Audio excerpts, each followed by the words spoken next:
of associate head of the Center for Computational and Data Sciences, and Professor Mitra did his PhD from Indian Institute of Science, Bangalore, and his postdoctoral research at the University of Michigan at Ann Arbor. He has been actively working in applying high-performance computing to computational biology, bioinformatics, and other scientific problems. He has developed several software for parallel algorithm-based protein structure modeling. And he will talk today on introduction to OpenMP paradigm. And so, Pralay, over to you. Thank you. Thank you, Pavitra. So, am I audible? Yes, you are audible. You are audible, and the screen is visible. Okay, thank you. Thank you, Pavitra, for this nice opportunity and the introduction. So my talk is divided into two parts, pre-launch and post-launch session. So it is about programming using OpenMP. So I believe that you learned a few things regarding parallel programming and other things from our last speaker.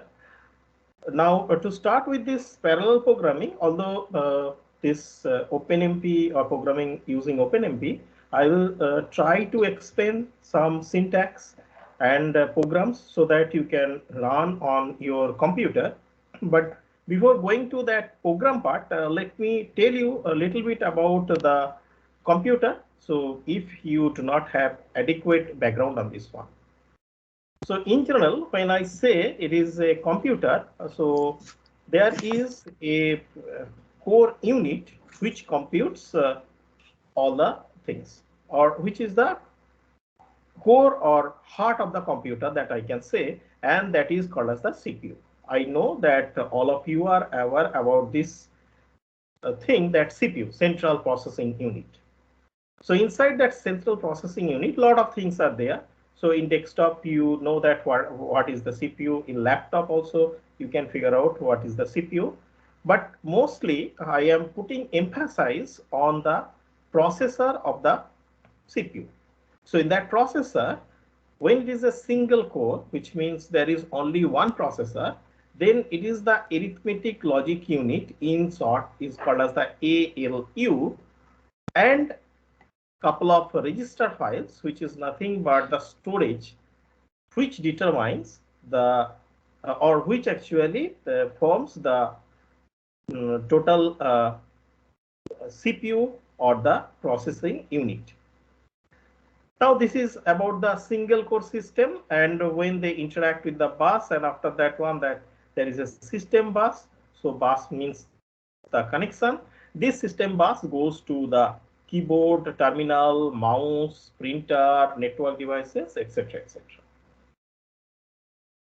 However, nowadays, if you purchase any computer, including a smartphone, it is very difficult to get a single core system. Mostly it is coming as a form of a multi-core CPU. What is the multi-core CPU? The same thing which I have shown you is with multiple copies.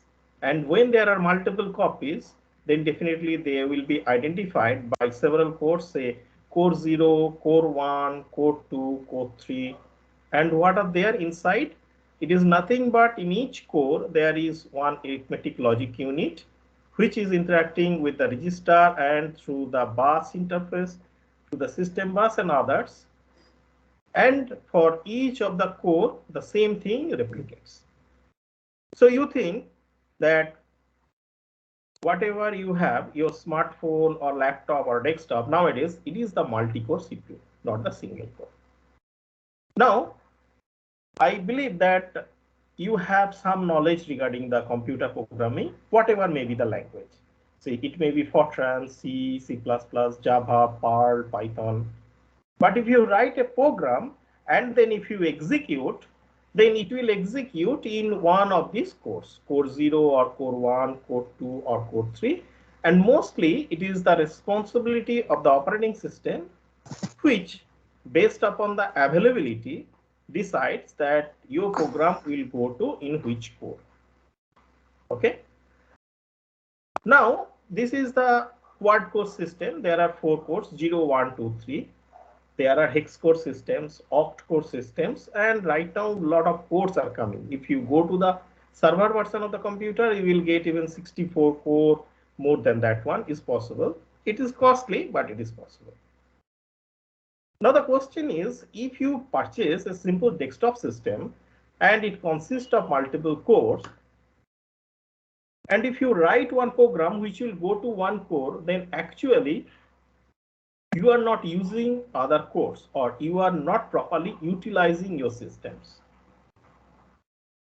As a student of science or engineering, I know that you have several problems where computational efficiency is one of the primary requirement. So how to use that one? That I am going to discuss. Now, in multi-core system, this is inside your CPU chip. We are not going into details. Now we will have only the block diagrams, and you can consider that when there are multi-cores or quad-core, only these 4 cores are there. Inside, what is there, that is part of the architecture. We are not going into that. If these 4 cores are there, then there is a situation that I can use all the cores simultaneously or concurrently. Right? The situation is same as, say, you wrote 4 programs and each program will take, say, several hours. If you have 4 core system, then you can submit 4 jobs, and there is a possibility, high possibility, that each one will go to in one core and will keep on executing. That is fine. But if it is the case that you have only one program and that program is taking several hours of time, although your desktop is having or equipped with 4 or 6 or 8 number of cores, how to utilize that one? So one of the simplest way is to implement your program using OpenMP version. So OpenMP is basically directive-based programming, where you need to write only the directives in order to make the things parallel. That's why major changes in your program is not required.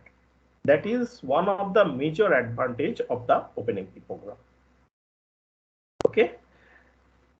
Unlike to other programming languages, say if I am going for MPI or say CUDA, then I have to do a separate programming. So the same serial program cannot execute for MPI or for CUDA. For distributed memory systems or for GPU systems, it is not possible. You have to write it separately. But yes, if you can afford to do that one, then you will get a huge advantage for that one. If it is say MPI or GPU, compared to that one, this OpenMP is not much. But when say you do not have that kind of say time or expertise to that one, then what you can do, that I am trying to explain. Before going to actual program, one more concept I would like to tell you, that is the process or the thread. So this is important, specifically if you are a student of computer science, you must know this one. But if you are not non-CS, then also you should know a little bit about this one. It says that when say it is only one single core, then there is some register. By register, you can understand it is simply the memory. Okay. Then there is program counter. Program counter indicates that which instruction is being executed. Stack is also one kind of memory and it stores some program related information. Then there is data segment, and only single thread or program is in execution. That is also the definition of the thread. Now, if it is the thread, then what will happen, that register, PC, stacks, so they will be different corresponding to each thread, but data segment will be common for all the threads. Now, what is the advantage? Advantage is that whenever you are creating in terms of the in terms of the computer, so when you are forking fork a new thread, then you need not have to copy this bulk amount of information. You are just creating one more thread and it is sharing the data. So because of the sharing of the data, the advantage is that anyone can look at others' data provided some permission is there. So you know that whenever this data segment is shared by all the threads, then there are some issues also, because if unknowingly this thread 1 say misuses or abuses thread 0's data, then there may be some problem. So definitely we will put some restrictions so that not all data is accessible to thread 1, but there is a provision that you can share the data also. So that is an advantage. That's why this OpenMP is also called as the shared memory programming, or in short SMP.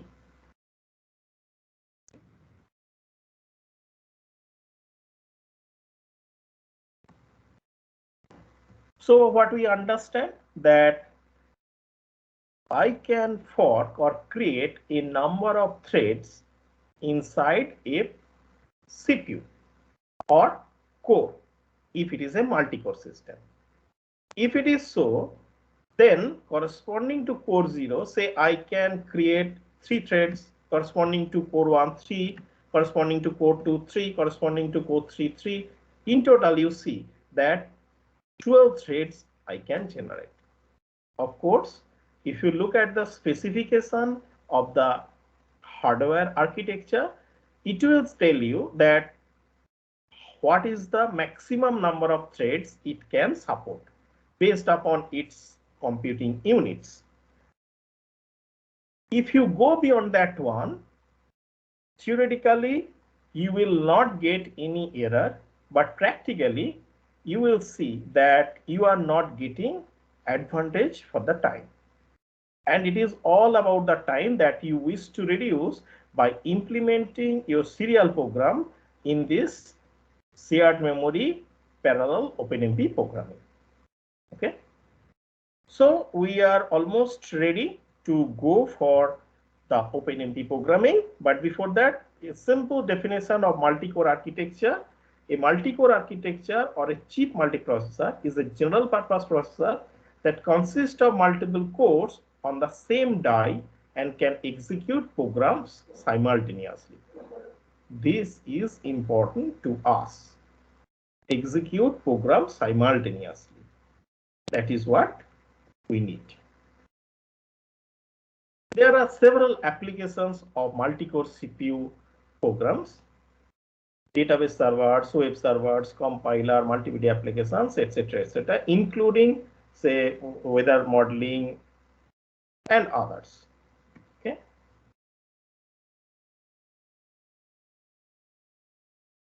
And for parallel programming, we are here shared memory parallel programming, that is our OpenMP. I have looked at the content of this workshop, and I see that message passing and hardware accelerator program like CUDA, OpenCL will also be discussed. Hybrid, there is no scope. I believe it is not there in the workshop. So this support for the programming language is purely based upon the support for the compiler. So if there is a compiler corresponding to any programming language, then you can do that one. So for shared OpenMP and MPI programming, there is a support for C, C++, and Fortran programs. And you can do that C, C++ or Fortran program. For my presentation, I will stick on to this C, C++ only, but you know that at the very basic level, C and C++ both are similar. So it may look like I am doing C. Okay. And of course, I am using scanf printf function, so it is C.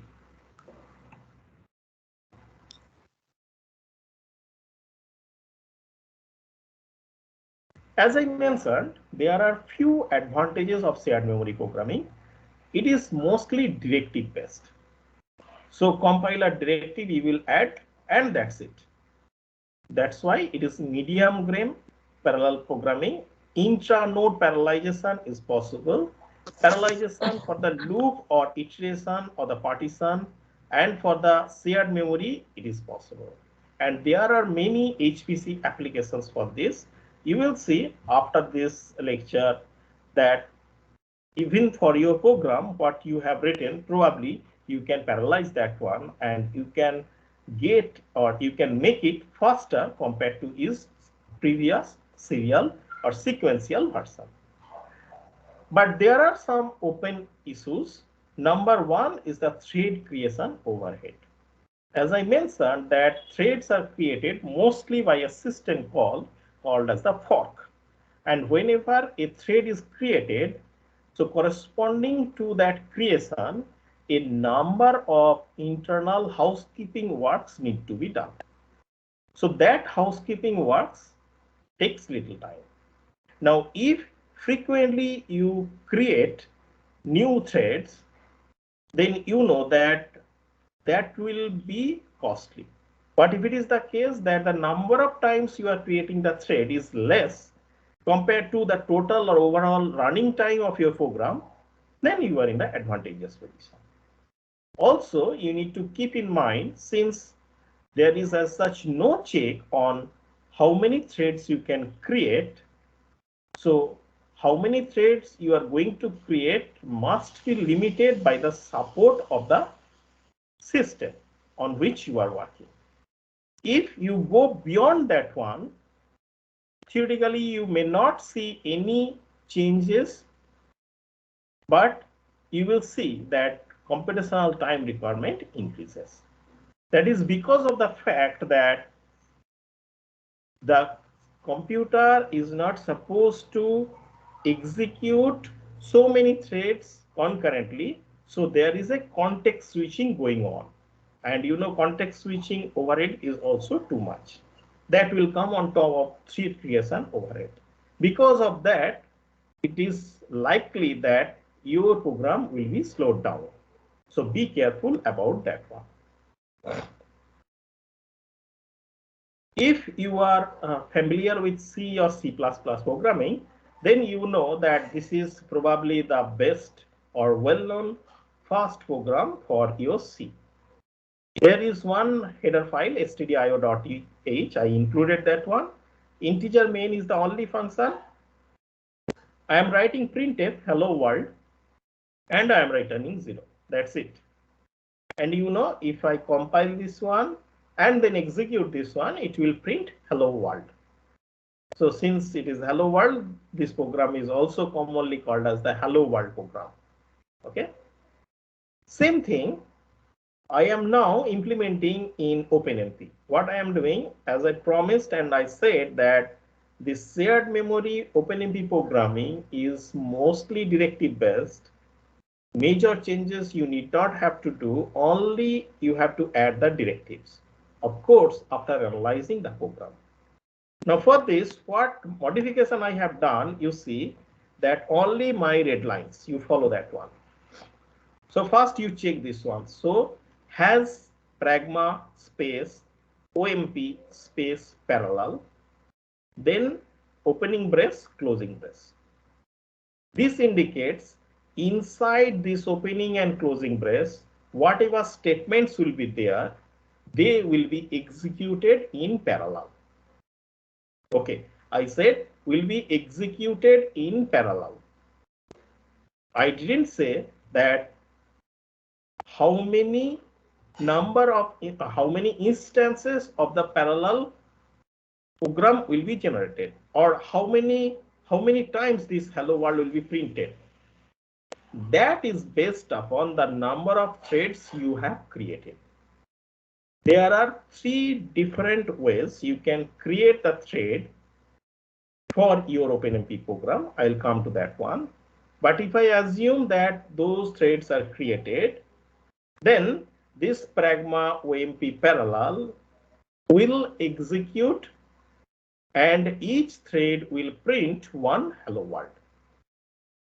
So the number of hello world will be same as the number of threads which are created because of this Pragma OMP parallel. And for this program, as you can see that it is a C program, and this has Pragma OMP parallel is a directive for which the definition is included in omp.h file. That's why I need to include this file also. Now, this program will be executing as a sequential program, but at the moment it will encounter this has Pragma OMP parallel, then as per the mentioned number of threads, it will create those many number of threads. Each thread will execute the statement printf hello world. So as many threads are there, so many printf will be executed. So many hello world will be printed. And after that one, when it will encounter the closing of this brace, then it will join all those threads. So at this position, when there is a fork, and at this position, there is a join. Right? Now you can also understand, as I mentioned, that this forking the threads and joining the threads will take some time, and that time is on top of your computation time for your sequential C program. Right? So that is an extra, provided you cannot reduce your time inside this opening and closing brace. If you cannot reduce, then that extra or overhead will increase your total time. Now for this example, of course, the time requirement will be, so definitely the unit will be very less, but definitely it will be high compared to the sequential program, because the same thing it is doing again and again. But when the total workload will be divided among the cores, then definitely there will be a reduction in the time. And if frequently you go for, say, Pragma, has Pragma, OMP parallel, opening brace, closing brace, then so frequently it will create the or fork the threads and join the threads. So overhead will keep on adding. But if it is the case that you analyzed your program correctly and minimum number of thread creations, not the number of threads, minimum times of the thread creation within the limit of the maximum support of the thread it is, then there is a chance that you will get some edge or improvement over the time. Of course, your program should be dealt with the Amdahl's law. So which says that it is not possible that if you are given infinite number of resources to improve the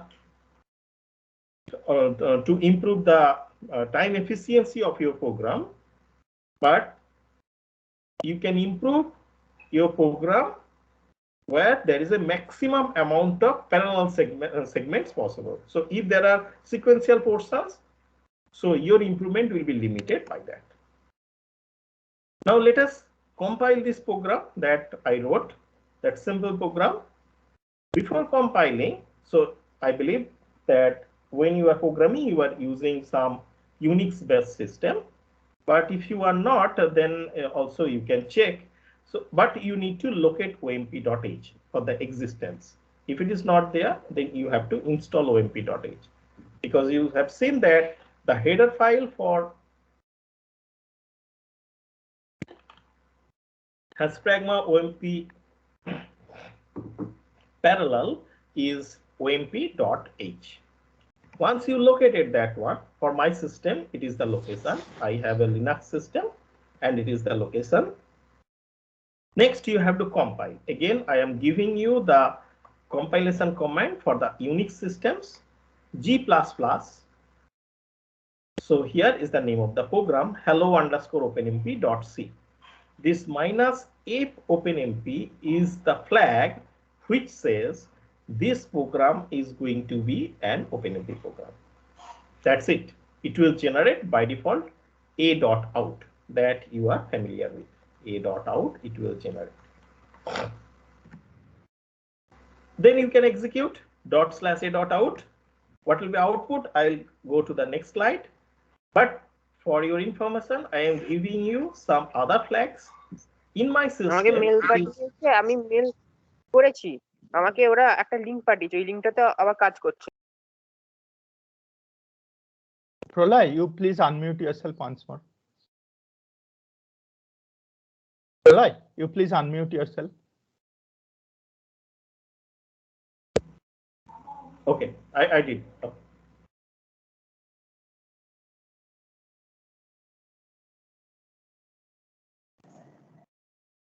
Okay, so in my system, it is the -f openmp, that is the flag. But in your system, based upon what system you are using, GNU, IBM, Sun, Intel, PGI, the flag may be different. I am listing them so that for your system, so you can pick it. And if it is not matching, then you please check. Definitely it will match, but I gave you a list of a lot of ways. So I believe it will fall one of them. If you run it, then the ./a.out will print hello world. How many times? Same as the number of threads they are created. So for my system, it is an octa-core system, desktop system. That's why you see that 8 number of hello worlds was printed. Now I didn't mention anything regarding how many threads I need to create. It was just a simple program. And if it is just a by default simple program, you didn't explicitly mention how many threads you need to fork, then it will take based upon the support by the architecture. But there is a provision that you can specifically mention that how many threads you are wish to fork. Okay, so that I am going to tell you what is the command for that. So there are 3 ways through which you can decide on the number of threads that you can generate. One is that omp_num_thread, it is the environment variable. So if you are working with the Linux or Windows, most commonly use the system, then you can set the number, or you can set a number of environment variables. So you check your system. So if it is Linux and Bash, then you have to write a command like export. If it is C shell in Linux, then you have to write set env, set environment variable. Like that way, you can mention that one at the environment. Another thing is that you can call a function. You see that it is the function call. omp_set_num_thread, inside parenthesis, one integer constant or some integer value you need to provide. Whatever will be the value, accordingly, those many number of threads it will create. Okay. Now, since it is inside the program, so the advantage is that it is portable. Means if you take your program from this computer to your friend's computer, and if you compile and execute, then also it will take the same number of threads because it is inside the program. This one and this one both are inside the program, your source program. But this part, the last one, double-lined arrow, it is at the environment. So it is valid as long as that environment is valid. So the moment that environment changes, then this number of threads will also change. So I believe you understand. It is best either use the first one or the second one. Also, I mentioned here the precedence. The precedence indicates that You know that there are 3 different ways of mentioning that number of threads you are going to use. The question may be, if I take any 2 or 3 or all of them, then, and also if I say mention that OMP num threads, here I am mentioning 6, here I am mentioning 4, here I am mentioning 8, then who will take the precedence, or what will be the number of threads when my program will be in execution? It says the first priority is here, where this is called as the clause, that I will show you shortly, because after the directive it is the clauses in the OpenMP programming which rules or dictates the overall flow of the program. Next, function call inside the program. Next, it will be the environment variable. Okay. So here is the second. Okay. So these directives I have mentioned. So here in these directives, so there are different clauses. How many clauses can be there? That in short I have mentioned here, and I will discuss some of them. So directly I'm going to that one. So this is my second example. A little more number of lines, but I will highlight only the important parts.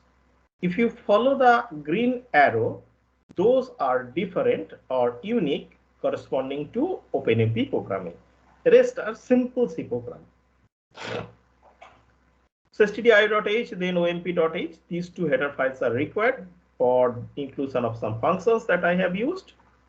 What I am doing in this printf statement, that there is one function omp underscore get underscore num underscore proc that will return the number of threads. Although I am telling processors, sorry, here number of processors it will return, and omp get max threads, it will return the maximum number of threads. So using these 2 functions in my program at the very beginning, I can have an idea of how many number of processors and how many number of maximum threads are possible in this particular architecture. And you know, if I can store these 2 information in some variable, then further implementation of this source code I can control by looking at the availability of those threads. Right. So it might be a very good idea that in your program, if you have these 2 information at the beginning of your program. Now say if you are running in your, so when you are developing, I believe that you are developing in your laptop, and maybe your laptop is only quad core, 4 cores are there.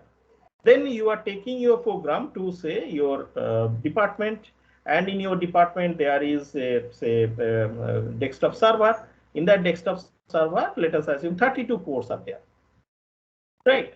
So the program that you have implemented or developed in your laptop is using 4 cores, but that 4 information, if you hard code, then if you go to your department and run in your department's computer, you will not get any time benefit.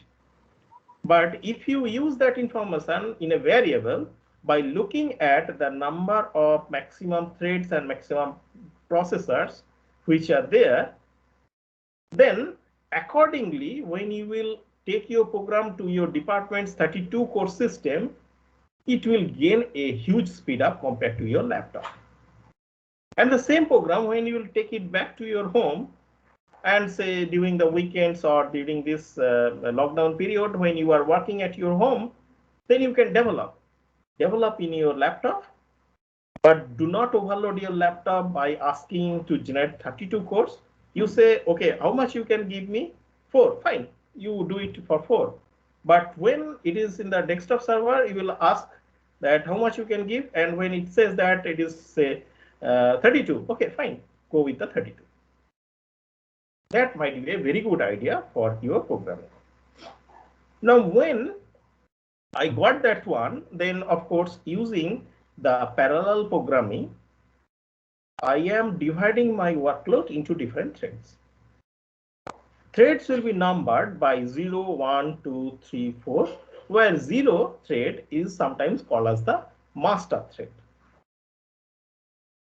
If you just fire the OMP get thread num, which is supposed to give you the number of ID of the thread where it is running, then that you see that I didn't yet started has pragma OMP parallel. So I didn't generate the threads. It is the only one thread where the program is running like a sequential or serial program. Okay, so here you will get thread number 0. But when I will go for has pragma OMP parallel, this private I will come later. When I will go for that, and inside that one I'll ask for the ID and I will write printf hello from process ID. So this process or thread, as you can see. Then if you generate say 8 number of threads, then 8 times it will be written hello from thread number 0, hello from thread number 1, hello from thread number 2 up to 8. Okay. Now here is one standard output, and it is just an instance of the output. So here, although the font size is very small, but if you look, then I believe you can able to see this one. On the right hand side box, it is mentioned that how did I initialize the number of threads. This is in my bash shell using export command, export OMP underscore num underscore thread 16. I set 16 threads. Although my support was for 8, but I said 16. And as I mentioned, it is possible. So 16 threads will be created. Although I know that is not very much suggested and you should avoid that one. But for the time being, please bear with me. I am using 16 to demonstrate you something. After the compilation, I executed and the output is showing here. It is showing number of processors available 8, number of threads 16, because that is what I have set. Outside the parallel region, hello from process 0. So this 0 is the ID that is outside the parallel region. When only one thread is running, that thread ID is 0, of course. And when inside the parallel, it is printing hello from process, each process is printing. And you will see that there are 16 such processes who are, or threads is better to say here, who are printing its value. But if you look at the value, then you will see, so hello from process 4, hello from process 0, hello from process 2, 14, 12. So there is no particular order of their print. That is perfectly fine. The reason is that based upon the internal node of the code where that particular threads are running, it may vary. So it may possible that say you have, say in this case, 8 processors available, and 16 means I am requesting to generate double the number of threads. That means there should be some processors, at least one processor, where more than one threads are running. And of course, there is a possibility. So this is not only the program. Say at the same time, say I am browsing the internet, I am listening to some music, and some other jobs are also running at the background. So system is also busy. So some core has a responsibility for playing the music, some core has a responsibility for browsing, some core has a responsibility of running background jobs. Along with this 16 threads I am asking for this particular program. So each processor's load is maybe different. So if it is different, then when it will print, then some time lag or gap may be there. So that's why you may not get in a particular order. May not. Sometimes you may get, sometimes you will not. If you run several times or several situations in several systems, then this order will also change. But I believe this order hardly matters. What matters is that after doing the job, you have to come out. And when it is say opening and closing brace after has pragma OMP has pragma OMP parallel, then the closing brace ensures that when the opening brace suggests that those many number of threads what is mentioned or by default what is there, number of threads will be created or forked, the closing brace indicates all the threads will be joined except the one that is 0, that is the master thread. So that after the closing brace, when you come out, then you are a sequential program. You are not a parallel program. That way, in a program, say if you already have one C or C++ program, inside that program, you can analyze that, okay, these may be very computing intensive job. So let us go for parallelizing this part only. Fine, you go for parallelizing that part only. No need to parallelize everything. Yeah, that is your choice, and you can work with that one.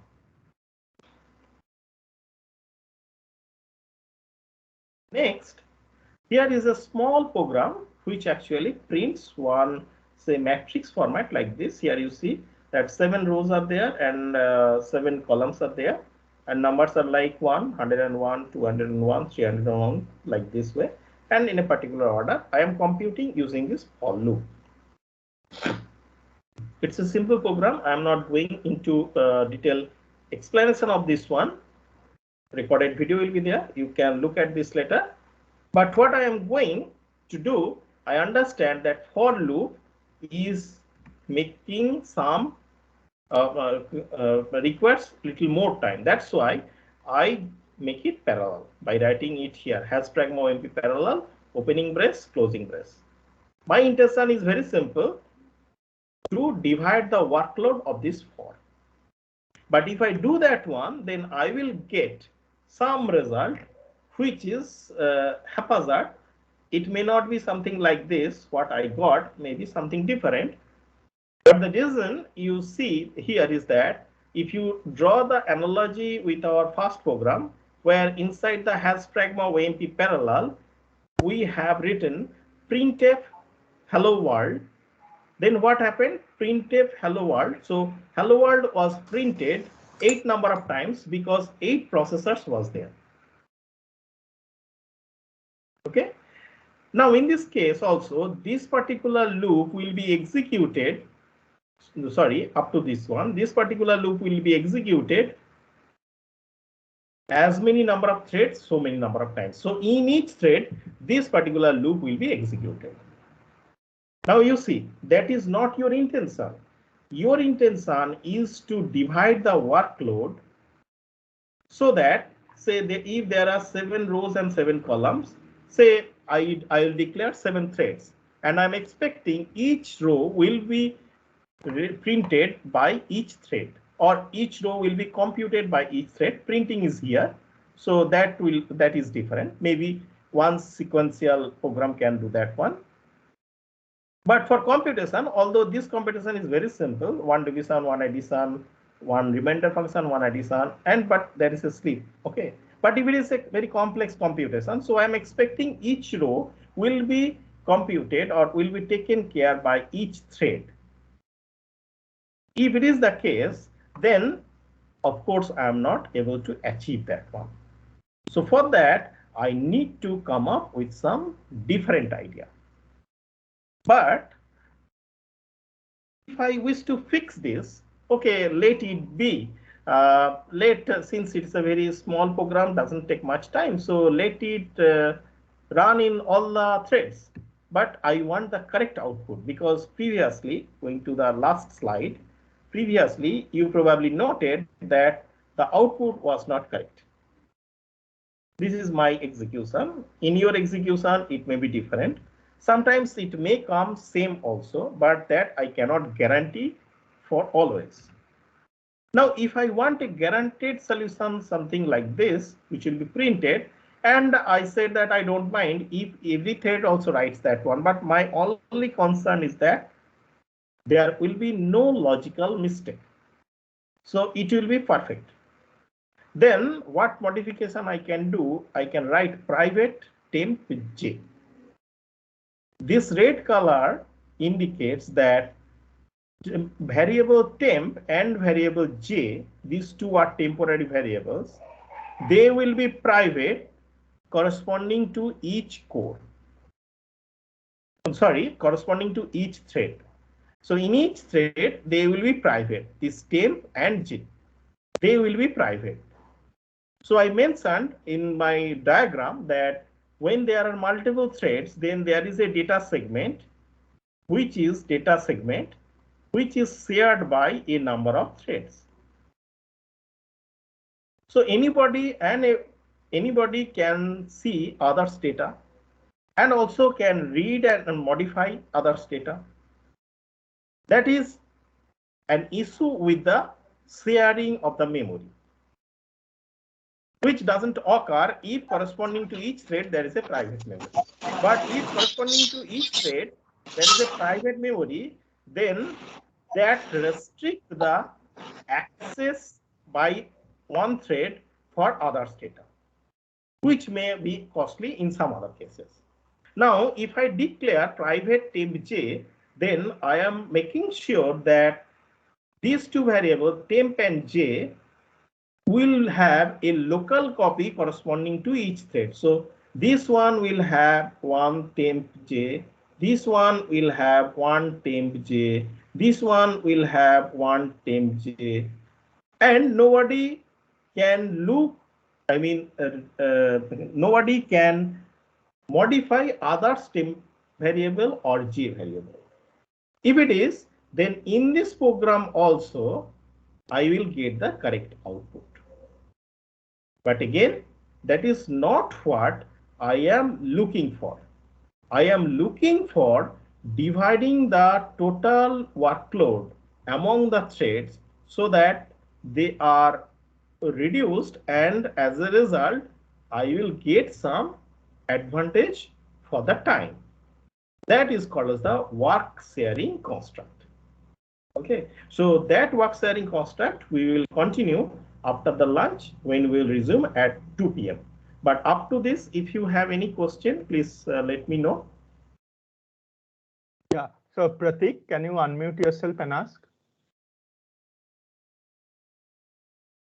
In this scenario, if we would have simply initialized the variables within the Pragma OMP parallel region, would that have worked?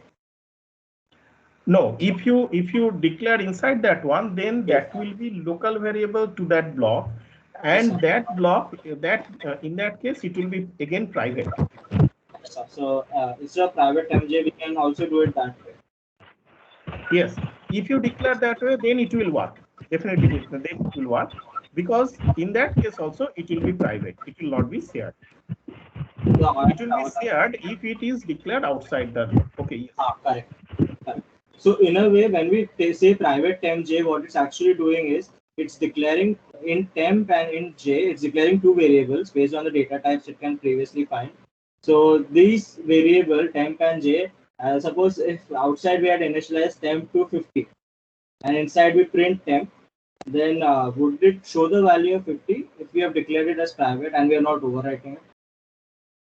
No, for that we need to discuss little more thing. That is called as the first private and last private. That okay. I will come later.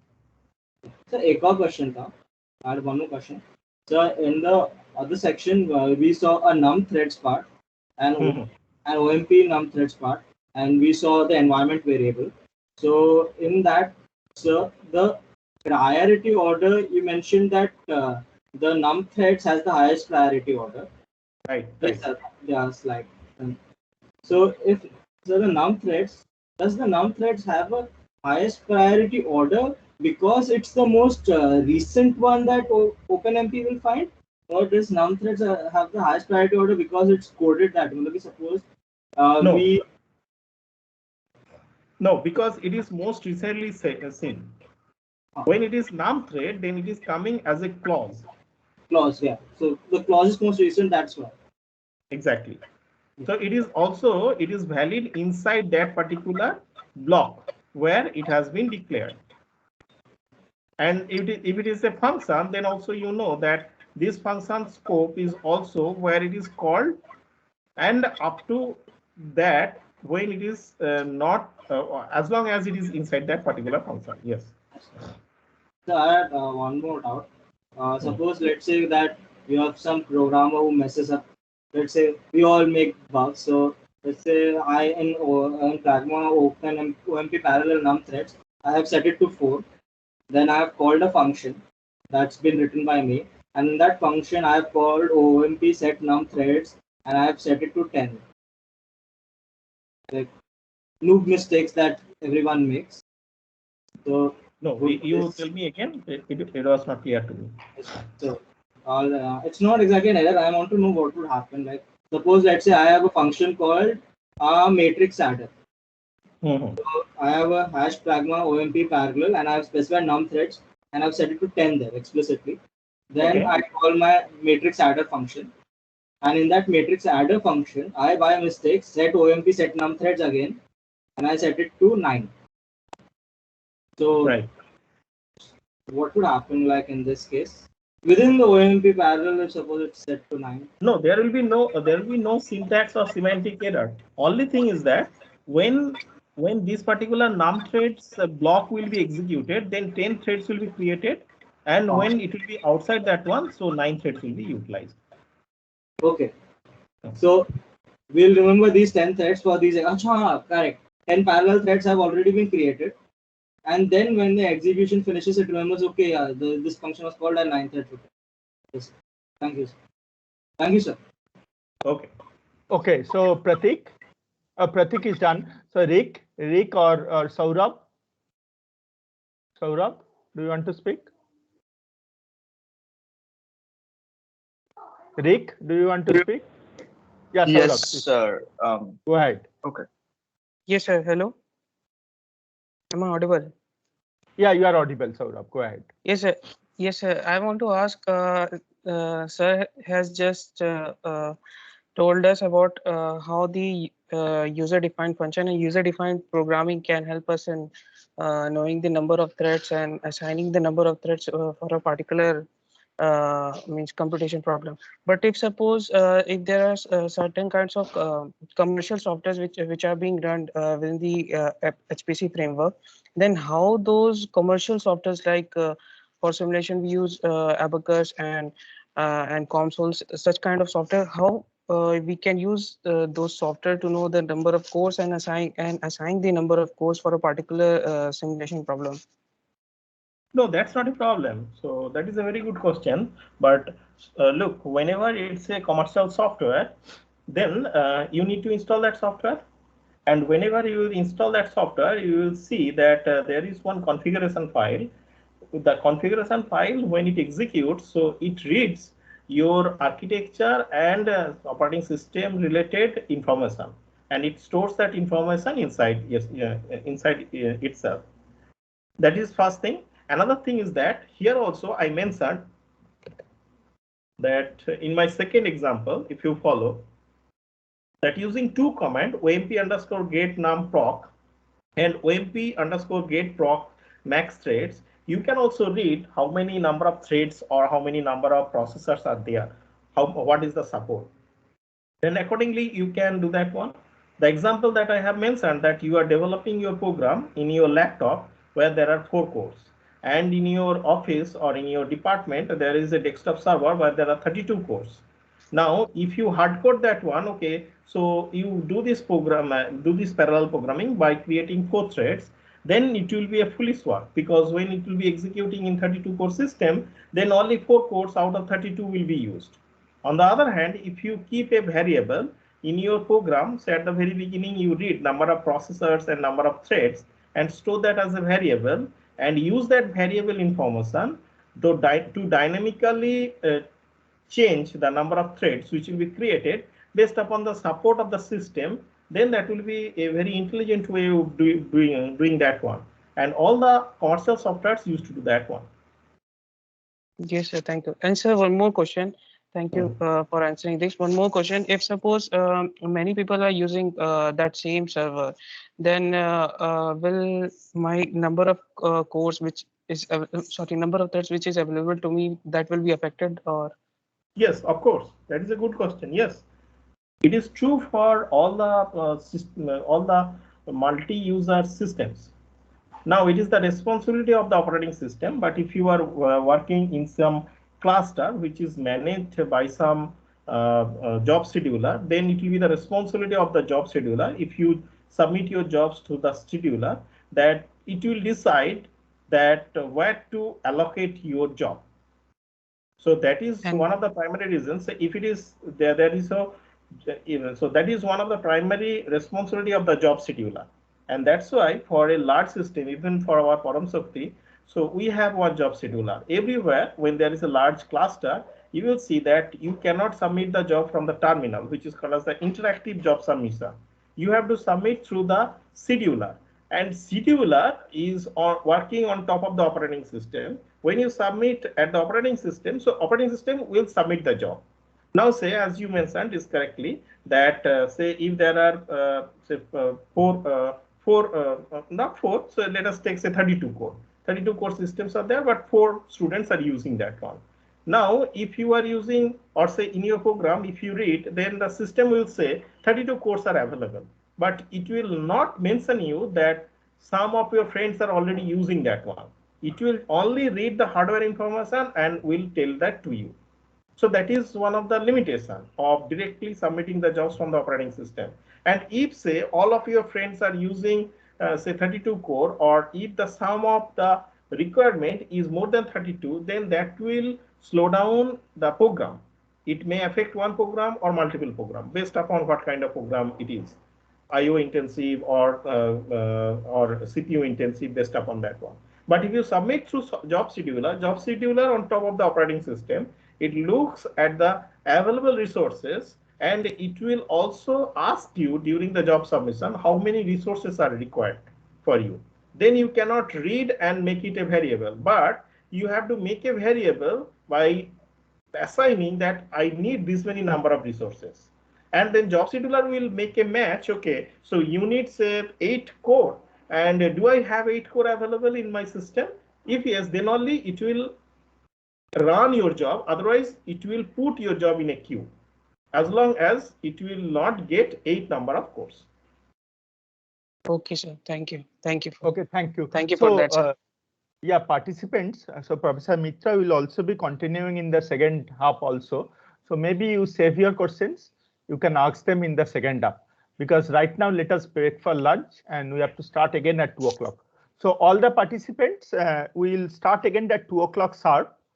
So please have your break, have your lunch, and then let us join back at 2.